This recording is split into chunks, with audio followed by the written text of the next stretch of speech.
From the studios of the Optimism Institute, this is Bill Burke. I'm the host of Blue Sky, and this week we're doing something different. I'm excited to let you know that as part of a new relationship with the folks at 10% Happier, we are dropping in our feed this episode of their great podcast. Hosted by Dan Harris, this show has an all-star list of guests, and this release, which came out early this year, features someone whom I greatly admire, Bryan Stevenson. 10% Happier, starting with Dan Harrison's book and now continuing with his podcast and app, has helped a lot of people, including yours truly. And I'm proud to be partnering with them and bringing to you this terrific conversation. I hope you enjoy it as much as I did.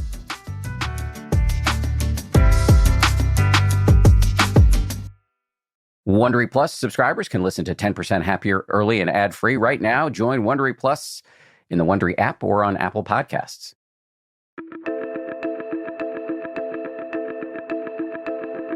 It's the 10% Happier podcast. I'm Dan Harris.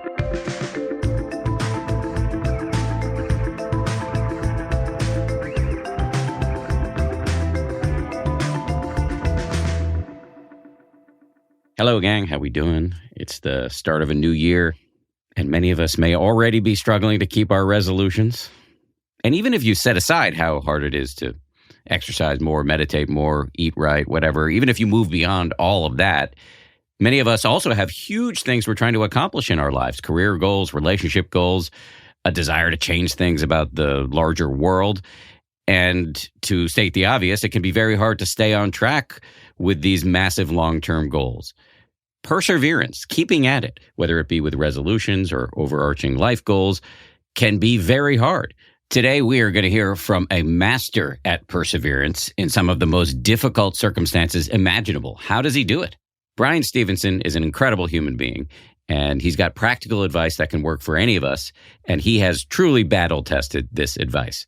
He's a public interest lawyer who has dedicated his career to helping the poor, the incarcerated, and the condemned. He's the founder of the Equal Justice Initiative based in Montgomery, Alabama. They've won major legal challenges, eliminating excessive and unfair sentencing and winning reversals, relief, or release from prison for over 140 wrongly condemned prisoners on death row.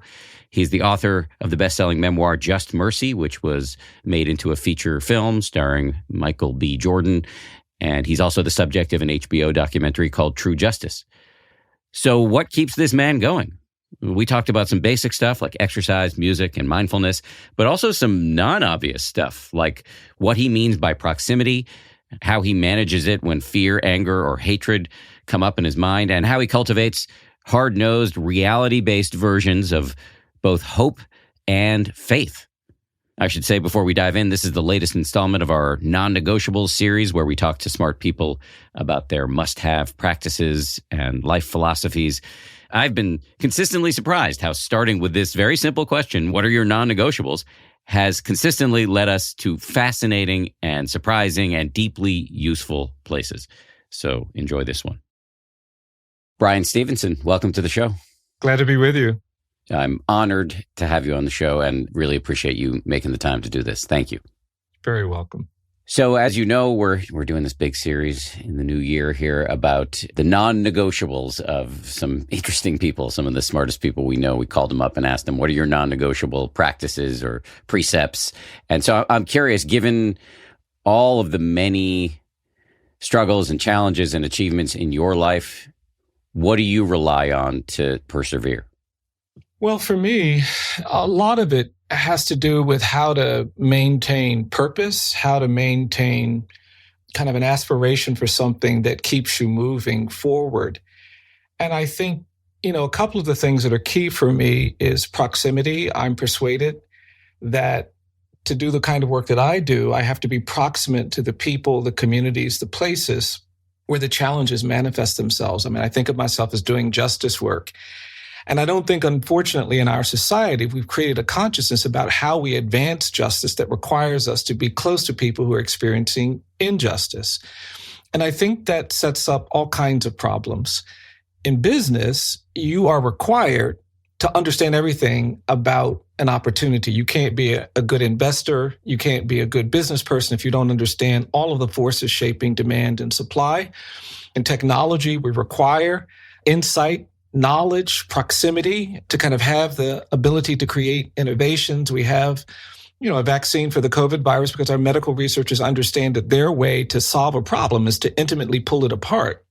But somehow in the justice context, our policymakers and many of our elected officials think they can advance justice with no proximity, no awareness, no closeness to all of the places where injustice is manifest. And so for me, it's been critical as I do my work to be close to the marginalized, the poor, the disfavored, the condemned, the incarcerated. If that's where I'm trying to make a difference in terms of my day-to-day work, I have to have that kind of proximity. And I think it's just been key to my own understanding of what it takes to evaluate a situation, to think strategically about responding to a situation, and having ideas about what may be a better way. I think that has always been key for me. And then I guess the other thing is that, I've always believed that we should be smart and informed and tactical and all those kinds of things. I tell my students, the ideas in your mind are going to be critical for how you solve problems, how you shape and live your life. But I'm persuaded that the ideas in our mind have to be fueled by conviction in our heart. And so making sure I'm mindful of the things that I'm feeling and aware of and moved by as I think about the options and choices that present themselves to me has been, for me, a really critical component of how I get through the world, how I move through time. I want to come back to proximity in a moment. Yeah. I don't want to let that fall by the wayside, but you talked about being mindful of what's happening inside of you as you do what you do. What do you mean by that specifically? Can you unpack that a little bit? Sure. I think that oftentimes we try to do something and we have an understanding it's what we should do. It's what we think is the right thing to do or the best thing to do. But as we do it, we feel some disconnect. We feel some discomfort that is rooted in what we're experiencing not being in harmony with what we're expecting or what we're trying to achieve.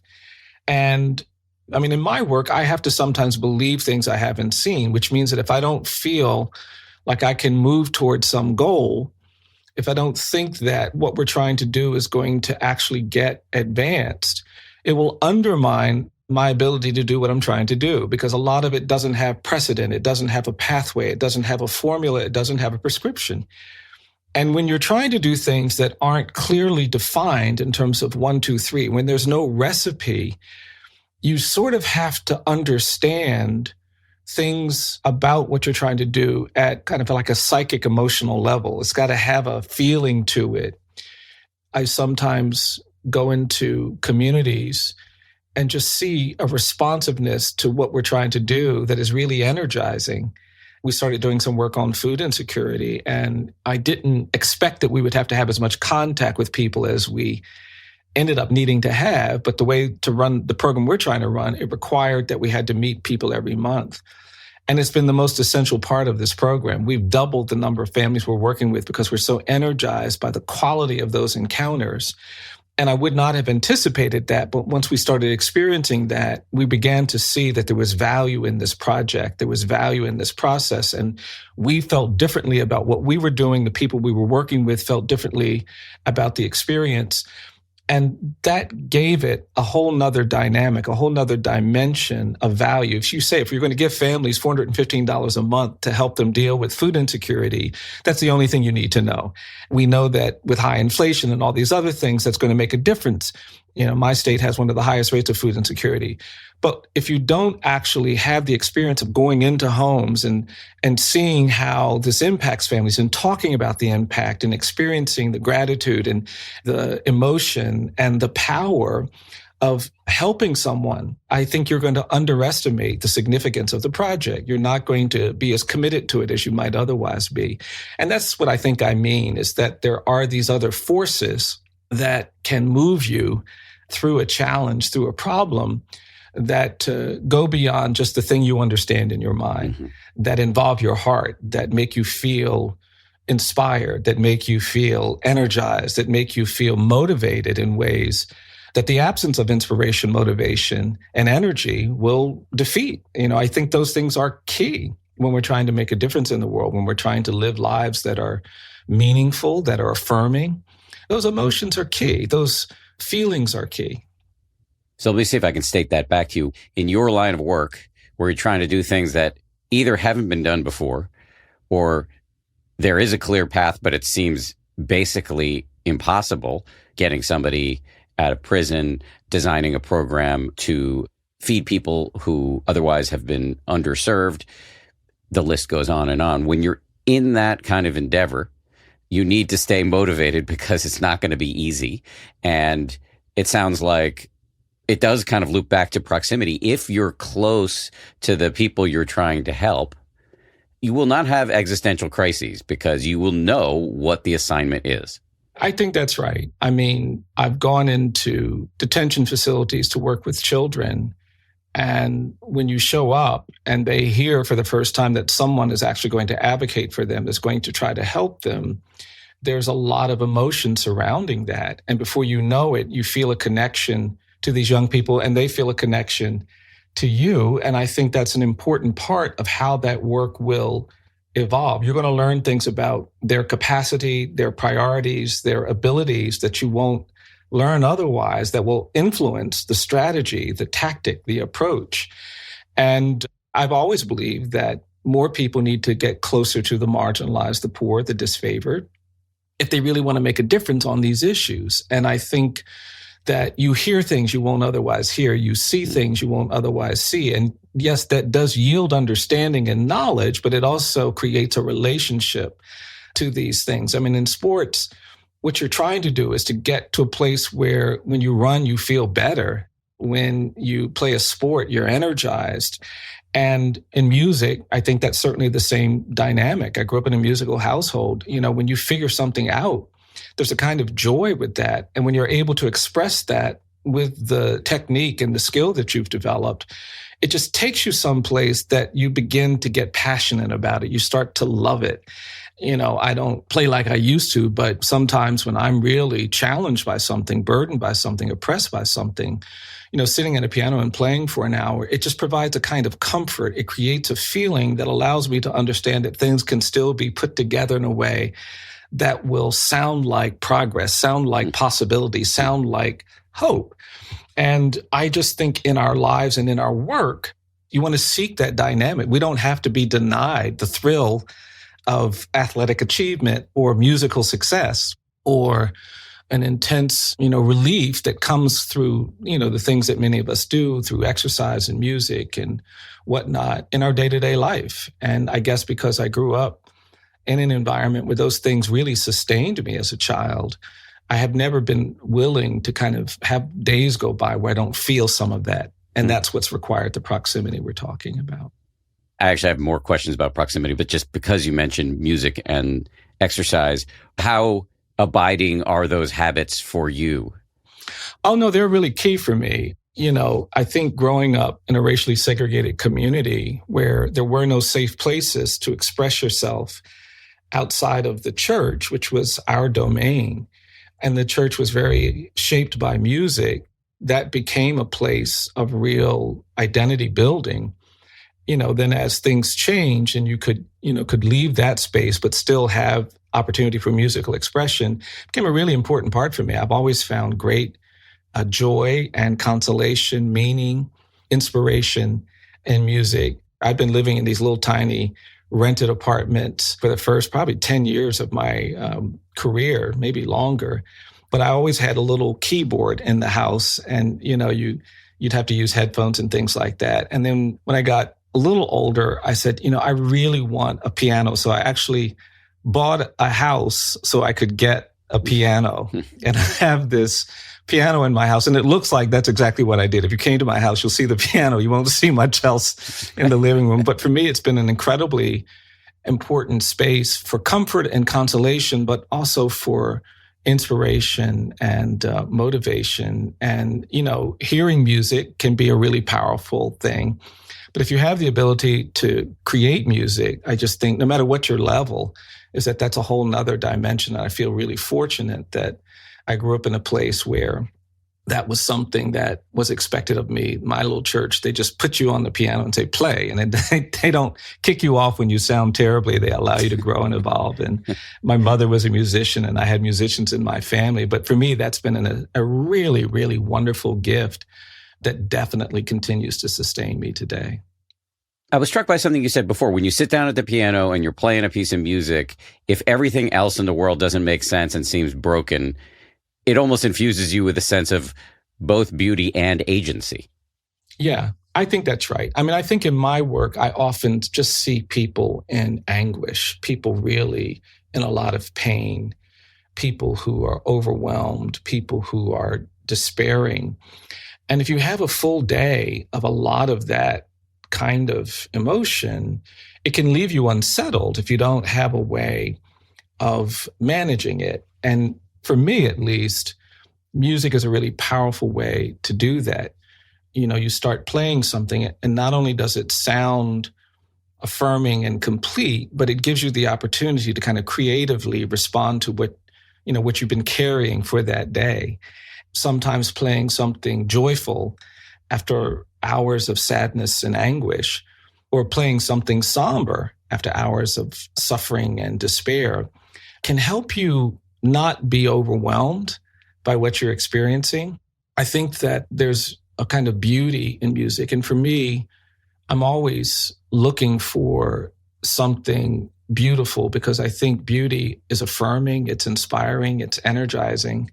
And if you can create that on a musical instrument, and it's a fixed environment, right? I know all of the notes. I know if you put these 4 notes together, you're going to get this kind of chord. If you do this, and it allows you to kind of enter that space with not the complexity of life, without the obstacles of life where you need other people to do all these other things. For me, it's very affirming because you can control the notes that get played and you can have an understanding of the sound they create.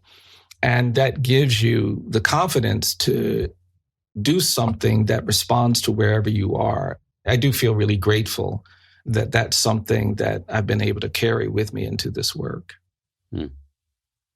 As promised, I do want to go back to proximity. Yes.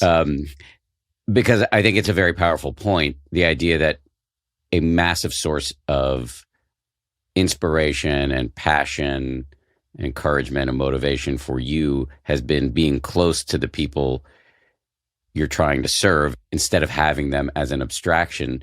I wonder if I could prod you to get into advice-giving mode because it's New Year's. A lot of people are thinking about how to change their lives, do better in many different areas of life. And if we're thinking about proximity, I can imagine a lot of people would be hearing this and say, well, I have a busy life. I got a bunch of kids. I got a job.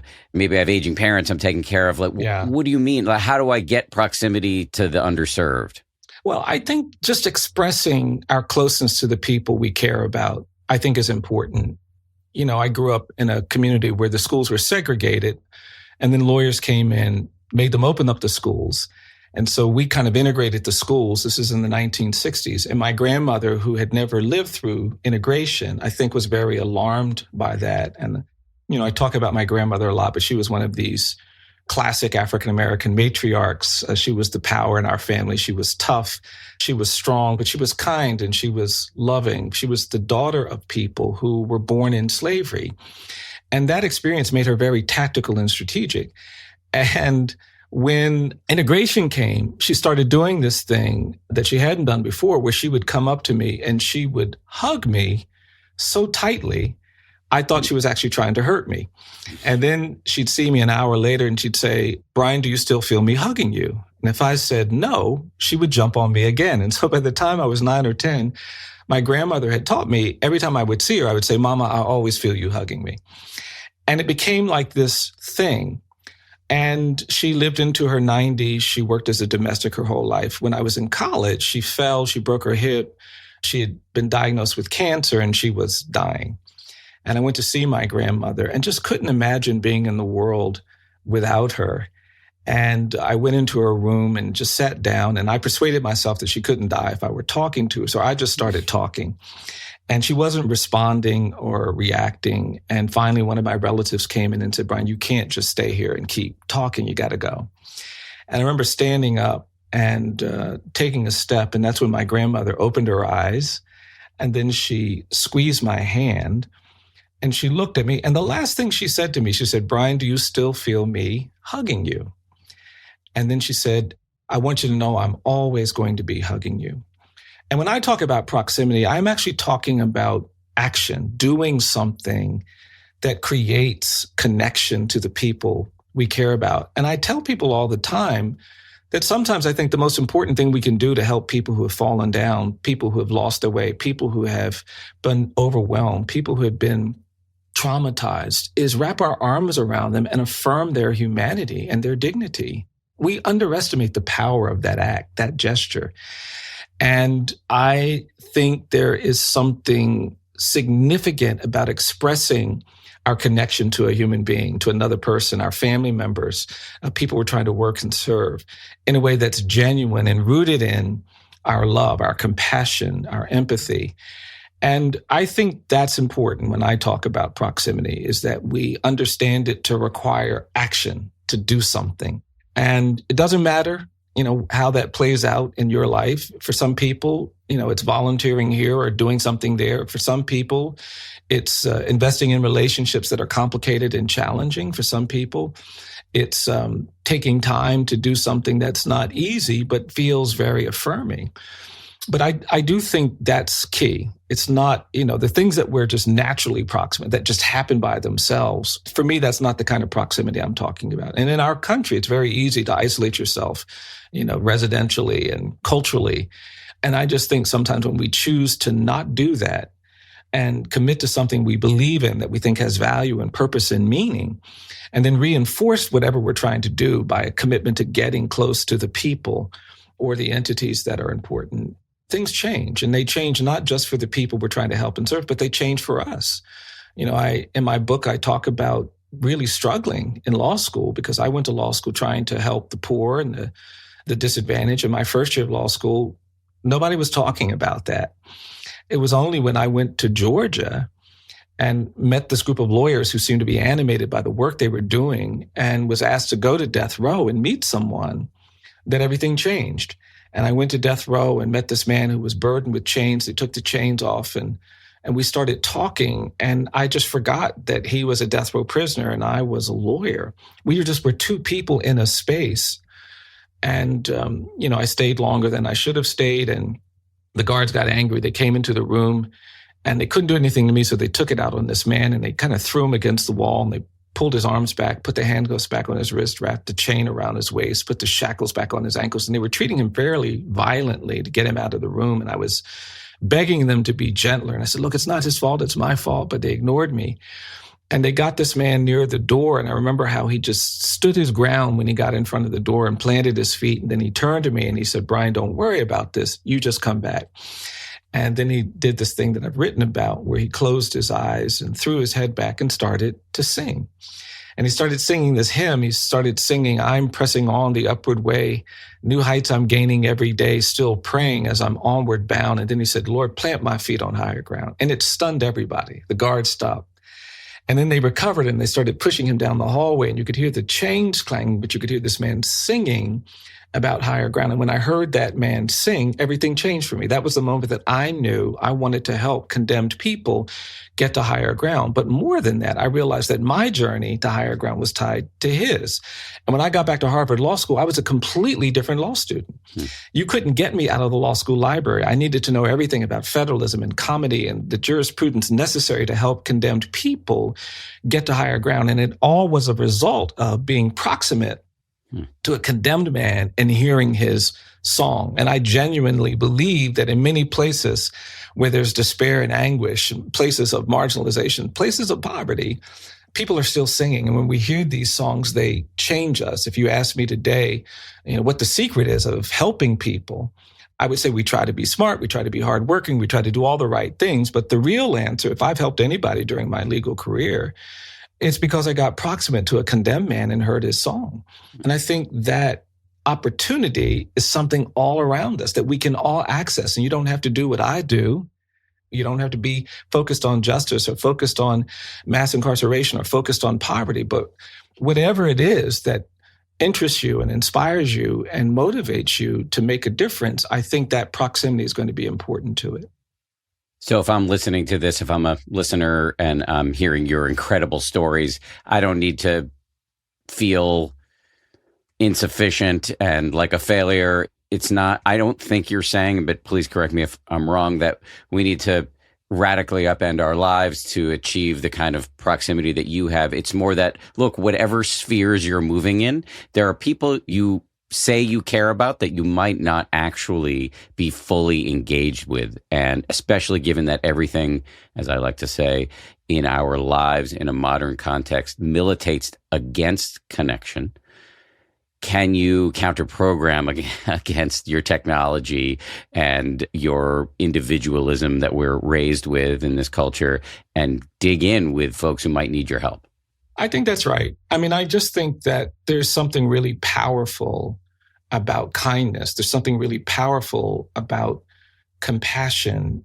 There's something really powerful about being generous, but it requires some kind of relationship with someone else or something else. And it doesn't matter what that is. And I do think that it has a kind of return that you'll find will change you, that will reorient you in ways that can make a difference, particularly when, we're living at a time when there's so much fear and anger and polarization and so much conflict that it can make you hopeless about what to do and what to think. And I just believe that acts of kindness and compassion and engaging with people and looking for opportunities to be a change maker, a difference maker in the lives of other people can be the most restorative and energizing things we can do for ourselves. I agree. I used to be a hard-charging news anchor and war correspondent, and now I'm the type of guy who does what I'm about to do, which is quote the Dalai Lama. And I've been very influenced by him, and he does this interesting thing, and you're doing it too, which is he talks about kindness and compassion, and those can sound like empty bromides or impossible standards, but he frames it in terms of self-interest, which is something that a person who's been wired for selfishness, like I'm pointing at myself here, can really resonate with. And he has this term, wise selfishness. So we're all selfish by nature, he argues. It's part of being human. It's not entirely bad.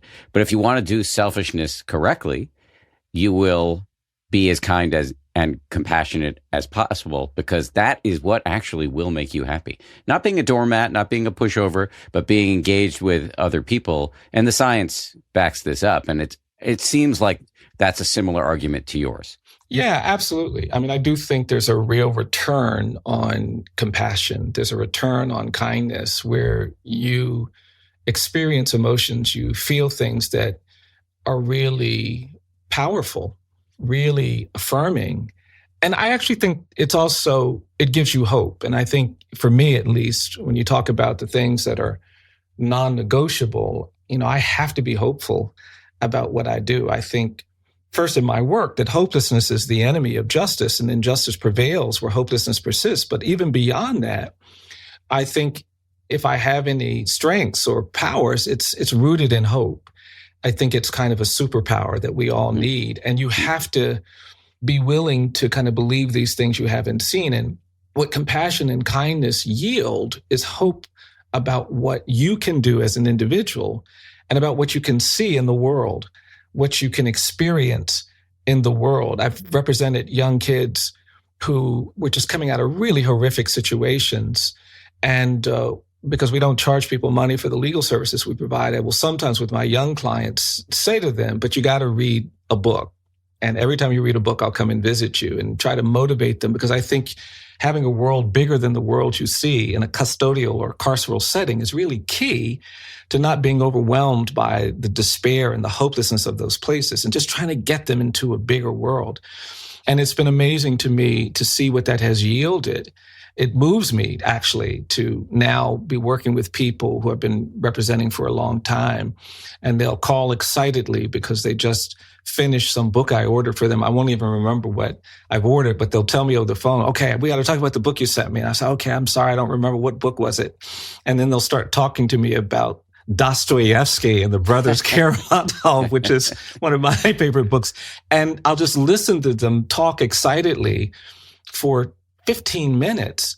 And it's just the most extraordinary thing, the most beautiful thing, the most satisfying thing to have people creating relationships with ideas and values and understandings that are important to you and have them experience that. And that's the thing that I do think is essential.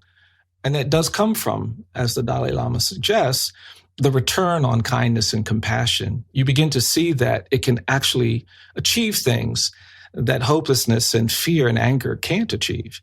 And that's a really exciting idea if you're trying to make it through the world in the 21st century at a time of so much violence and war and conflict and animosity and bigotry and all of these things that we see way too much of.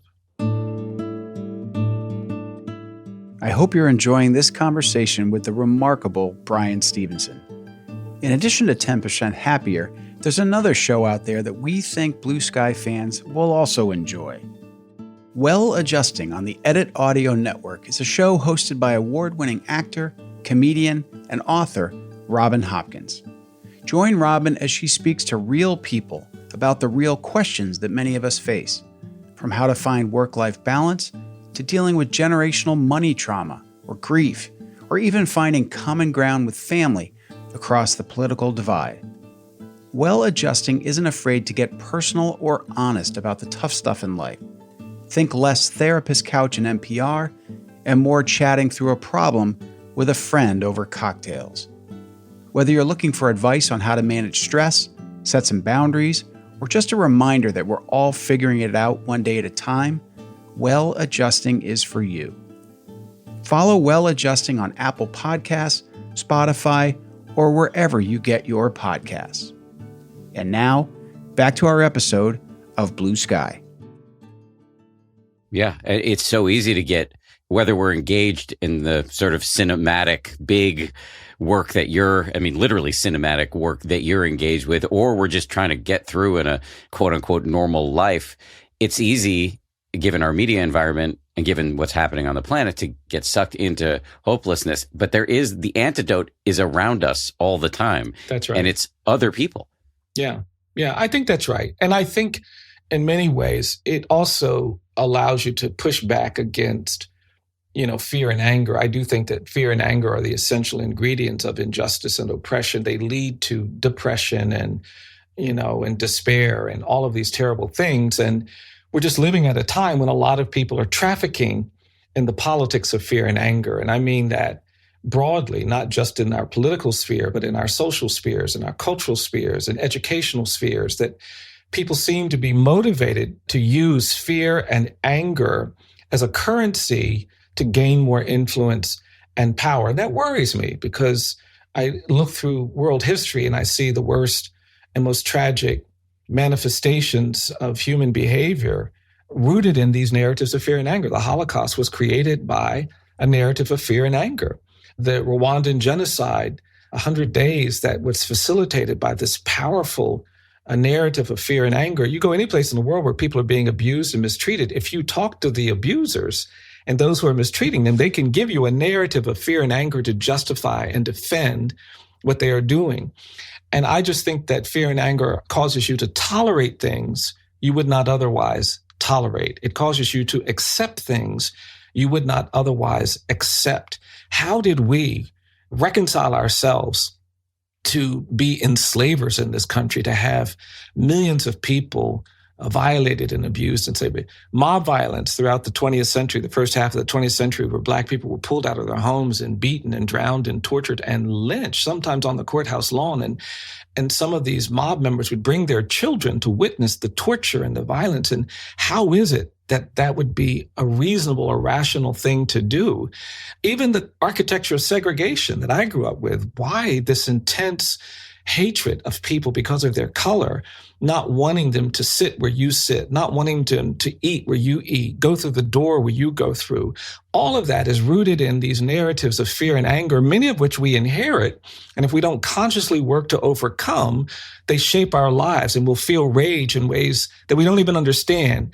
And that's why, for me, countering that, challenging that is so essential. And it doesn't mean we have to all agree on policies or issues or topics, but we do have to understand that we don't make good decisions when those decisions are shaped by our worst fears or by our rage and anger. And hope is the most powerful antidote to that. And hope rooted in compassion and kindness, hope rooted in the belief that we can do more than just rage at one another, be afraid of one another, hate one another. I want to get on the other side of that because I don't want to be burdened by those things either. And in many ways, it's a legacy that I feel fortunate to have inherited. I mean, when I look at American history, I think about the 4 million people who were emancipated after the Civil War. It would not have been irrational for them to say, we want retribution against those who enslaved us, who separated us from our children and our family members. But most of them chose citizenship. They chose fellowship. They chose community. It was an act of hope that you could argue wasn't rational, but it was powerful. And all during that time of exclusion and disfavor, I feel fortunate that were people in my ear saying, don't hate those who exclude you. Don't hate those who don't want you to go to school with them, who don't think you should be in the pool with them, who don't want to sit next to you. Because if you do that, you'll be defined by your hatred. You'll be burdening yourself more than they could ever burden you. And that relationship to a life for me is really essential because there's so many things that are enraging. There are so many things that are oppressive. There are so many things that are just heartbreaking when you see how humans interact with one another, that it's very easy to get pulled into that narrative of fear and anger that can shape your whole life. Coming up, Bryan Stevenson talks about what he does when he sees fear and anger coming up in his own mind, how he's learned to think about people he encounters along the way who he feels are abusing their power or acting in otherwise ugly ways, and why he thinks it's important not just to criticize, but also to state out loud your highest aspirations repeatedly. I had a very pleasant experience shopping on quince.com. Very easy to use website. And they've got a terrific selection. I bought myself a cashmere sweater and a sweatshirt. That sweatshirt in particular is in extremely heavy rotation. If you watch the YouTube version of this podcast, you will see it. Or if you see me on social media occasionally, I'm wearing my Quince sweatshirt. And I have to say, the prices are hard to beat for a luxury brand. What's more, Quince only works with factories that use safe, ethical, and responsible manufacturing practices, along with premium fabrics and finishes. Indulge in affordable luxury. Go to quince.com/happier for free shipping on your order and 365-day returns. That's QUINCE.com/happier to get free shipping and 365-day returns. Quince.com/happier.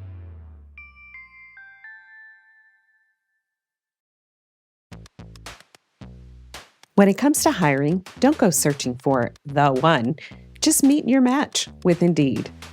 If you need to hire, you need Indeed. Indeed is your matching and hiring platform with over 350 million global monthly visitors, according to Indeed data, and a matching engine that helps you find quality candidates fast. When I was looking to hire someone, it was so slow and overwhelming. I wish I had used Indeed. Leveraging over 140 million qualifications and preferences every day, Indeed's matching engine is constantly learning from your preferences. So the more you use Indeed, the better it gets. And listeners of this show will get a $75 sponsored job credit to get your jobs more visibility at Indeed.com/happier. Just go to Indeed.com/happier right now and support our show by saying you heard about Indeed on this podcast. Indeed.com/happier. Terms and conditions apply. Need to hire? You need Indeed.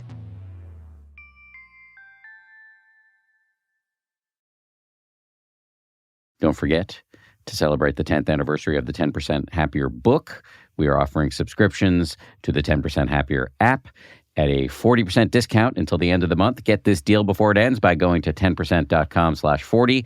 That's 10%, one word, all spelled out, .com/40 for 40% off your subscription. As you were speaking, something came to mind, which is there's a form of Buddhist meditation that I do quite a bit, and it's called metta, M-E-T-T-A, which is often translated as loving kindness. But I think the better, more accurate translation is friendliness. Yeah. And in this practice, you systematically envision beings. You start with an easy person, then you move to yourself, and then you move to a mentor, and then a neutral person, somebody you might overlook. And then you move to a difficult person. Actually, in many Buddhist circles, they call this person the enemy. I often advise people to start with somebody mildly annoying, but you move to somebody truly difficult as you progress in the practice. As you envision these people, you're sending them phrases like, may you be happy. And one of the phrases is, may you be safe. And it's counterintuitive to wish safety upon your quote unquote enemy. But as I often think about it, a person who feels safe is unlikely to be that dangerous. And that seems to rhyme with exactly what you just said. Oh, absolutely. We have a project where we're trying to put up markers at lynching sites around the country. One of my goals is to kind of just change the landscape. We've just been so silent about so many parts of our history. And we invite people to come together into these community groups. And the number one thing we stress is that it's got to be a safe environment for everybody, because that allows us to then hear things and understand things and work on things that we won't otherwise be able to do. And one aspect of this project is we have people go to lynching sites and dig soil and put it in a jar that has the name of the victim and the date of the lynching. And then they bring it back. And in our museum, we have a whole exhibit created by these jars of soil, 800 jars of soil. We've done this now. And we were doing one in Alabama, and a middle-aged Black woman came to me and said, "Oh, Mr. Stevenson, I want to dig soil for your exhibit." I said, "Okay." And we gave her the empty jar. We gave her the memo that talked about the lynching. We gave her the implement to dig the soil. And she got to this location. And when she got there, she told me that it was really scary because it was a dirt road. She didn't feel safe. And she had to pray to kind of get her courage. And she found her courage, got out of the car, crossed the dirt road, found the spot where the lynching took place, got down on her knees. And she was about to start digging when all of a sudden a pickup truck came down the road. And there was this big white guy in the truck, and he stared at her, and he made her nervous. And then he slowed his truck down. He stopped, turned it around, and drove back by again and stared at her some more. She said her heart started to pound. And then to her horror, the man parked his truck, got out of it, and started walking toward her. And he came up to her and he said, "What are you doing?" And we tell people when they're out digging soil that they don't have to explain what they're doing if they don't want to. And she told me that she was going to tell this man she was just getting dirt for her garden, but all of a sudden, something got a hold of her. And she said she told that man, she says, "I'm digging soil here because this is where a Black man was lynched in 1937, and I'm going to honor his life today." And she just looked down and started digging. And the man surprised her by saying, "Does that paper talk about the lynching?" And she said, "It does." And then he said, "Can I read it?" And she gave the man the paper, and he started reading while she started digging. And after a few minutes, the man finished reading the paper. He put it down. And then he really surprised her. He said, "Excuse me, ma'am, but would it be all right if I helped you?"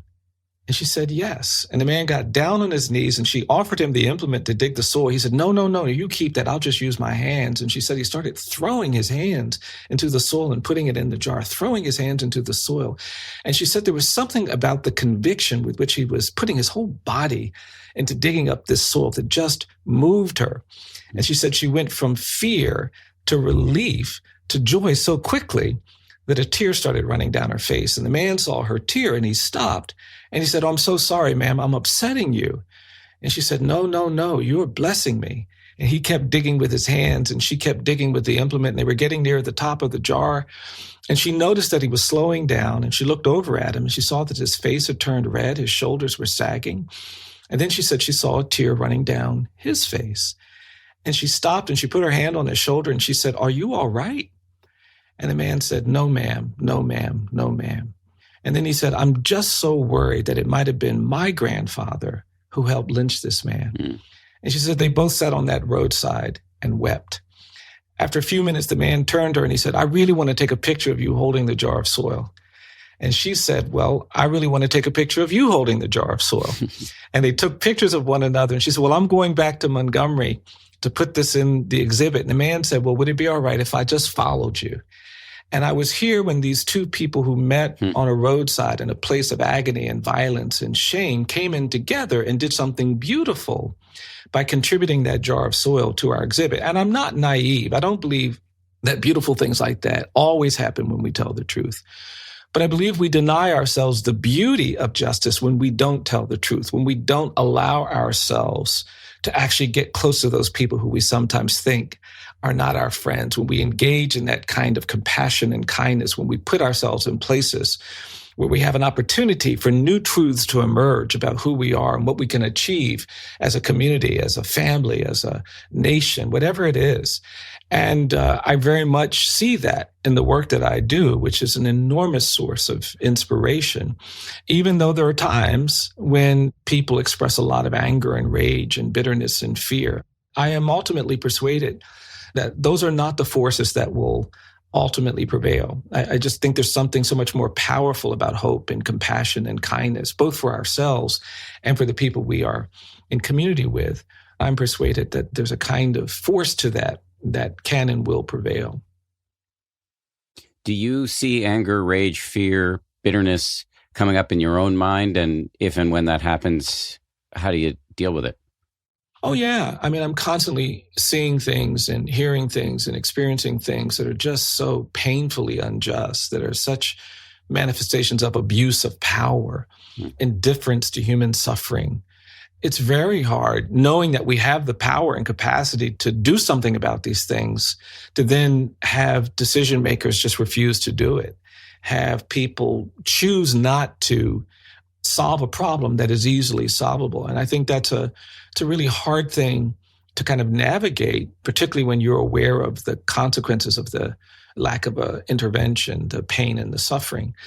And I think for me, I have to find value in being the person who continues to push. I live in Montgomery, Alabama, and during the pandemic, I had an opportunity to just think more about the generation who came before me in this community. And there was a generation of people in this community, people who were committed to ending segregation, who would put on their Sunday best, and they would go places and get down on their knees and pray for an end to bigotry, the right to vote, these things that the Constitution guaranteed them a long time ago. And while they were praying, they would often be beaten, bloodied, battered, bruised. And they would go back home and change their clothes and go back and do it again. And there's a kind of power in that resolve, but there's also a kind of therapy in that resolve. You are actually practicing hopefulness. You are practicing commitment. You are practicing a vision of something better. And for me, I sometimes have to practice overcoming hate and practice getting past rage, practice getting past the anger and the vitriol and the abuse that others are projecting. You know, the more you do it, I think the more confident you are that you can continue to do it. For me, it's like running or something. The more comfortable you get at a distance, the more you know you can do that. And so showing up someplace where people are screaming and angry, shouting things that are unkind and ugly, you get to the point where that doesn't turn you around. You get to the point where you don't let the kind of the bigotry of others define how you see them, because you really want them to be free of that kind of bigotry. I think that's, for me, been really key. Even the people who are acting in ugly ways, I really want them to get to a better place. I don't want them to feel the kind of anger and bigotry and violence that they are expressing, because I know that that's not a healthy place to be. I want them to get to a place where they don't see someone and just immediately become outraged because that person is different or that person has these features or these qualities and characteristics. Because I know that's a tough way to go through the world. And even though I have to sometimes fight them in court or fight them in some space where we're in conflict around some topic or issue or sentence, it doesn't mean that I don't want us all to get to a place that's better. How do you do that? I mean, and how could somebody listening do that? We live in a time of such polarization. Yeah. And where otherizing is on steroids via social media. What is a practice that we could do to not be so reflexively judgmental? I think people are very resistant to expressing what they like, what they love, what they appreciate, what's good, particularly in situations where there's conflict. And I think we need to get past that resistance. I don't have a problem. I give a lot of lectures. We've built these sites in Montgomery about slavery and lynching and segregation. And sometimes because I'm pushing really hard to get people to talk about things we haven't talked about, I'm trying to get the nation to respond to things. I think sometimes people think when they hear me talking about slavery and lynching and segregation, I want to punish our nation for this history. And so I feel the need to keep affirming. I have zero interest in punishment. My interest is liberation. I genuinely believe that there's something better waiting for us. There's something that feels more like freedom, more like equality, more like justice. And I want us all to get there, including those who I see as resisting and pushing back and obstructing that journey. But I genuinely want us all to get there. I'm not trying to replicate the dynamics of hierarchy and power that have disadvantaged me by then disadvantaging someone else. I want to get to something that transcends all of that. And I think it's worth saying that. I often feel the need to say, I don't hate. I sometimes am really antagonized by the things that people say and do, but I try to commit to not hating. I believe that we are all more than the worst thing we've ever done. I think if someone tells a lie, they're not just a liar. I think if someone takes something, they're not just a thief. I think even if you kill someone, you're not just a killer. And I make that argument on behalf of my clients because I want the world to see beyond the terrible thing that they know about that person. But I also believe that for myself. And I believe it for those who are oftentimes saying really harsh and painful things about what should happen to the people I represent. And it's in that space that practicing these acts of transformation, of compassion and kindness, for me are really key.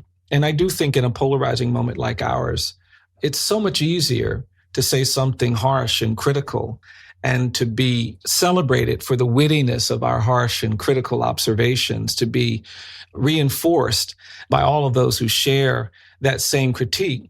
And so much harder to say, I disagree with that person, but I hope we get to be friends. I hope we get to a different place. I hope we actually can come to an understanding that allows us to get to something that feels more like community, feels more like connection, because that's a healthier place to be than in a space where there's division and violence and conflict. And I do think that we're just very reluctant to say the words. And I find myself, particularly as I've gotten older, being more vocal about those aspirations, being more verbal about my commitment to everybody, to wanting to see us all get to a better place, not just the people I represent. I suspect just saying it, articulating it on the regular actually creates neural pathways. I think that's absolutely right. I think you're absolutely right, Dan. I mean, I work with a lot of people who've been traumatized by their environments. A lot of kids that are born in violent households, live in violent communities. They see a lot of violence by the time they're 3 and 4. There's a lot of shouting. There's a lot of cursing. There's a lot of pushing. And these are kids who have trauma disorders by the time they're 4 and 5. If you tested them, they'd have high levels of cortisol and adrenaline running through their brains. And what we know from neuroscience is that if you put someone in a stressful situation, a threatening situation, you'll begin to produce these chemicals that help you cope with threat. And what happens to our soldiers when they go abroad and they're in combat, the brain just produces those chemicals all the time. And they come back with these post-traumatic stress disorders because they have those chemicals coursing through their brain and they're reacting to situations in an inappropriate way. They're overreactive, they're hyperreactive, but that's because of what's happening in their brain. And the way we treat that trauma is we have to create an environment where people feel safe. We have to help them get their brain to stop being so reactive. And so if you can create a space where people feel safe, where you can create a space where people feel affirmed and loved, that will actually allow them to recover from that trauma. And much of what I think we need to be doing in many of our communities is applying that same approach to many of the children that are growing up in spaces where 70 or 80% are expected to be in jail or prison. And when we do the opposite, which is what we too often do, we send them to school and then we have school teachers that talk to them like the school teachers are correctional officers and principals managing the school like they're wardens, and we threaten and we challenge and we say, do this and we'll suspend you, do that, we'll expel you. You're just setting up these despairing behaviors, because when you're constantly dealing with threat and you get to 8 or 9 and somebody gives you a drug for the first time in your life, you feel for 3 hours that you're not being constantly threatened and menaced. You want more of the drug. You get to 11 and somebody says, hey, join my gang. I know exactly what you're feeling. You'll join the gang. But if we just understood that we should be trying to help people feel safe, responding to these forces. So I do agree. I think that our brains and our bodies need to have a kind of hope coursing through us. We need to feel some compassion, some kindness. We need to have a way of coping with conflict that helps us not be defeated or defined by it. And I very much do believe it's a heart, body, mind dynamic that we're talking about that is key to not just happiness, but also overcoming many of the challenges that too many people have had to bear. Coming up, Bryan talks about why he chooses to reflect on and believe in things that he has not seen but believes are necessary, and why he believes that service, which can sound like eating your vegetables, should not be seen as an obligation.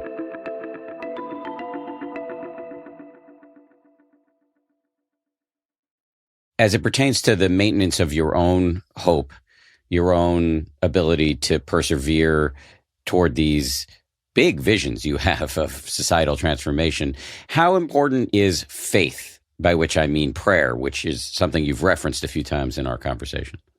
Yeah. I mean, for me, it's important to have a kind of a spiritual life that allows you to kind of transcend the day-to-day realities, the physical and the empirical challenges that are coming to you. And I do tap into that because for me, it's something that sustains me. And the older I get, the more I feel it and appreciate it. I do feel like I'm being lifted up by all of these faithful people. When I went to law school in the 1980s, Harvard was doing something then to try to help students feel more comfortable, because paper chase, these things had come out that made it look like it was so torturous. So they said, we want everybody to be in an orientation group on the first day. And so they put all of us in these orientation groups. And I went out with these kids, 10 other students, and the orientation group leader asked a very benign question. She just said, so tell me, why are you in law school? How did you get here?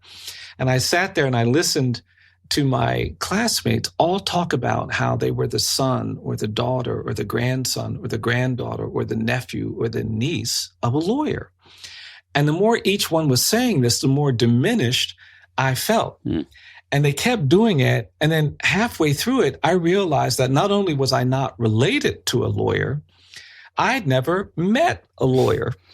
And when they finally got to me, I wasn't honest. I did something deceiving. I just told a joke. I made something up, but I didn't answer the question. And afterward, I called my mom and said, Mom, I don't think I belong here. And my mother said, no, we put you there. People have been praying for you to get there. You're not there by yourself. And she said, I don't think you should start your law school education on day one by being dishonest or being deceptive. And she said, you need to find all of those kids and tell them the truth about how you got there. And I didn't do it for a couple of weeks, but it just weighed on me. And at some point I said, you know what, I'm going to go do that. And I tracked down all these kids. It was sort of awkward. It was bizarre, but I tracked them all down. And I said, I wasn't honest on our orientation day. I didn't tell you that I'm not related to a lawyer and I've never even met a lawyer. But I can tell you why I think I'm here. And I told them that my great-grandfather was enslaved in Caroline County, Virginia, but learned to read while enslaved in the 1850s because he had a hope of freedom. And it wasn't a rational hope. He couldn't know that a war was just a decade away, but he risked his life to learn to read because anti-literacy laws made it illegal for enslaved people to read. But he took that risk because he believed that one day he'd be free, and he knew that education would help him. And after emancipation, my grandmother told me that once a week, my great-grandfather would stand on the porch of their home and he would read the newspaper to formerly enslaved people who would come by who couldn't read. And he would help them understand what was going on. And she loved the power he had just because he could read.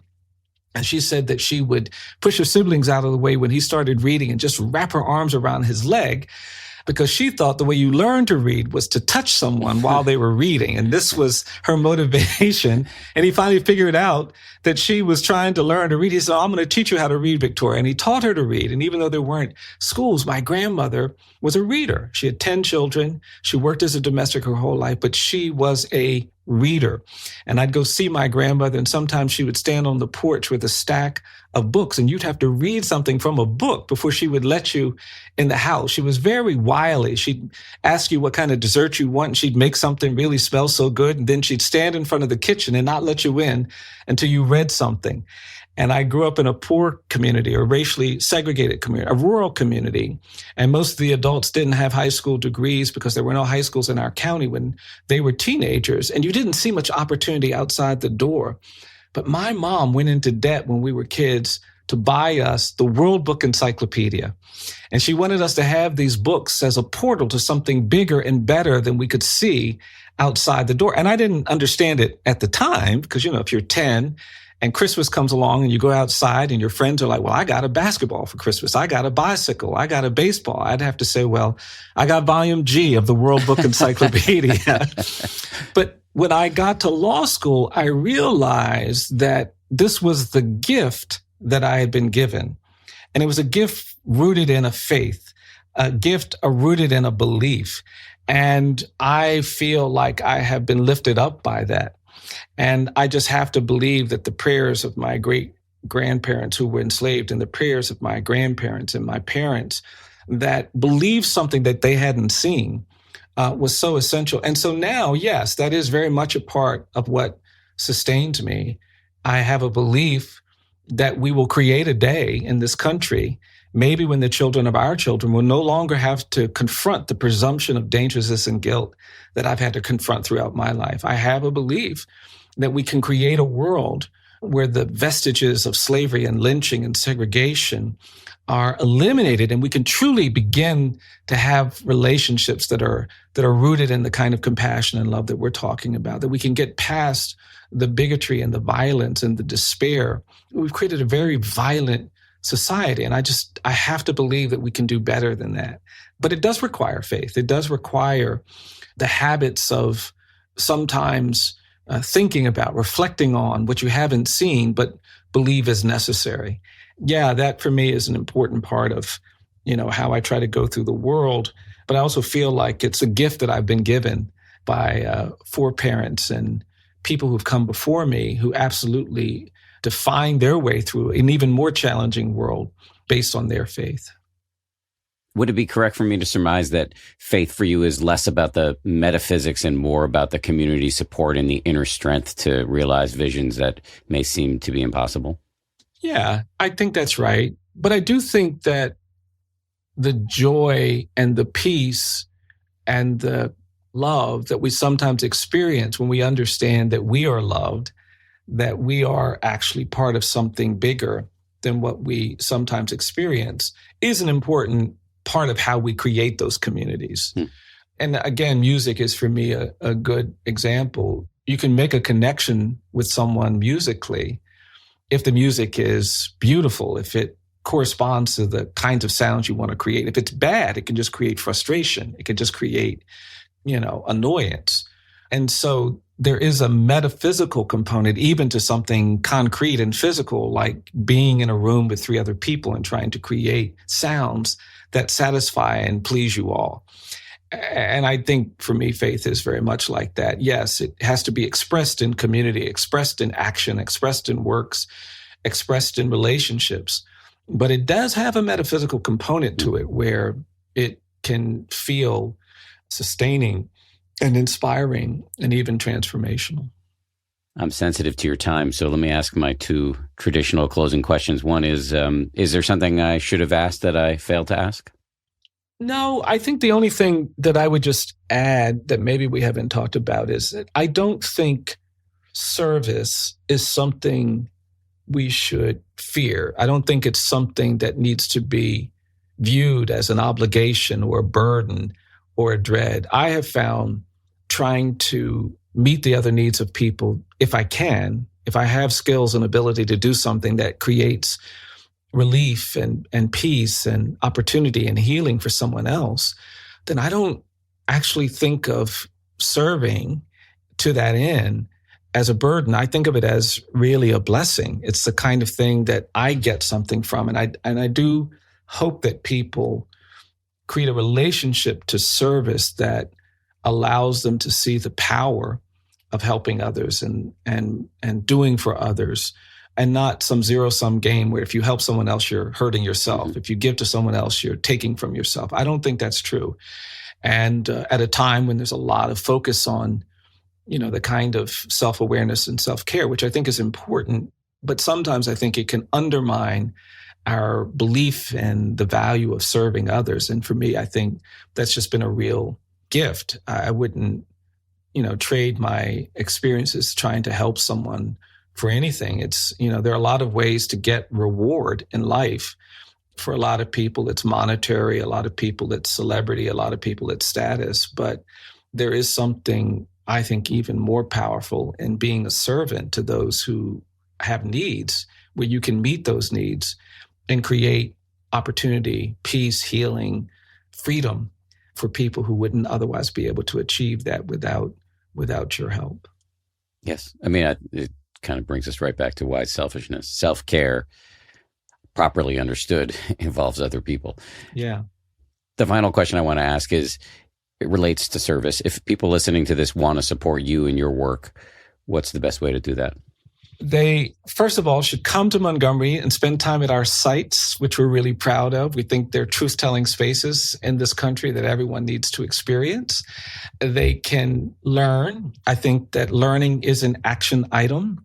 And so each day we put out something that tries to educate people about the issues that we're working on. We have a calendar, a history of racial injustice, and it's just an opportunity to develop knowledge, which we think can empower them to be better citizens, decision makers, participants in the journey toward justice. And then lastly, they can go to our website at eji.org and just learn and experience the things that we're doing. And if any of those resonate, we always look to try to involve people. We're now operating a health clinic, providing screening to people coming out of jails and prisons. I've mentioned our hunger program, and that's been so gratifying. So there are lots of ways. And if we can't, work with you here, there's so many organizations around the country doing similar work that would desperately like to see more people and hear from more people. So there's no limit to the opportunities to kind of get involved and make a difference. Bryan, thank you so much for your time and for the work you're doing on the planet. Really appreciate it. Oh, I appreciate you. Thank you. Thanks again to Bryan Stevenson. Honor to have him on the show. If you want to hear more from our New Year's Non-Negotiables series, check out the links in our show notes. And for another conversation with somebody who, like Bryan Stevenson, is doing incredible work in the field, check out our conversation with Father Gregory Boyle. You can find a link in the show notes. 10% Happier is produced by Gabrielle Zuckerman, Justine Davey, Lauren Smith, and Tara Anderson. DJ Kashmir is our senior producer. Marissa Schneiderman is our senior editor. Kevin O'Connell is our director of audio and post-production. And Kimmy Regler is our executive producer. Alicia Mackey leads our marketing. And Tony Magyar is our director of podcasts. Finally, Nick Thorburn of the great band Islands wrote our theme.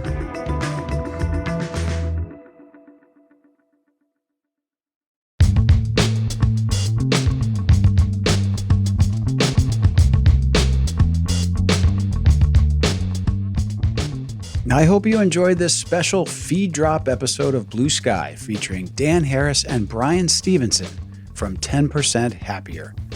Our next episode to drop will be back to our usual format, hosted by yours truly, Bill Burke. I'm the founder of the Optimism Institute and host of Blue Sky, and I thank you for listening and for all your great support.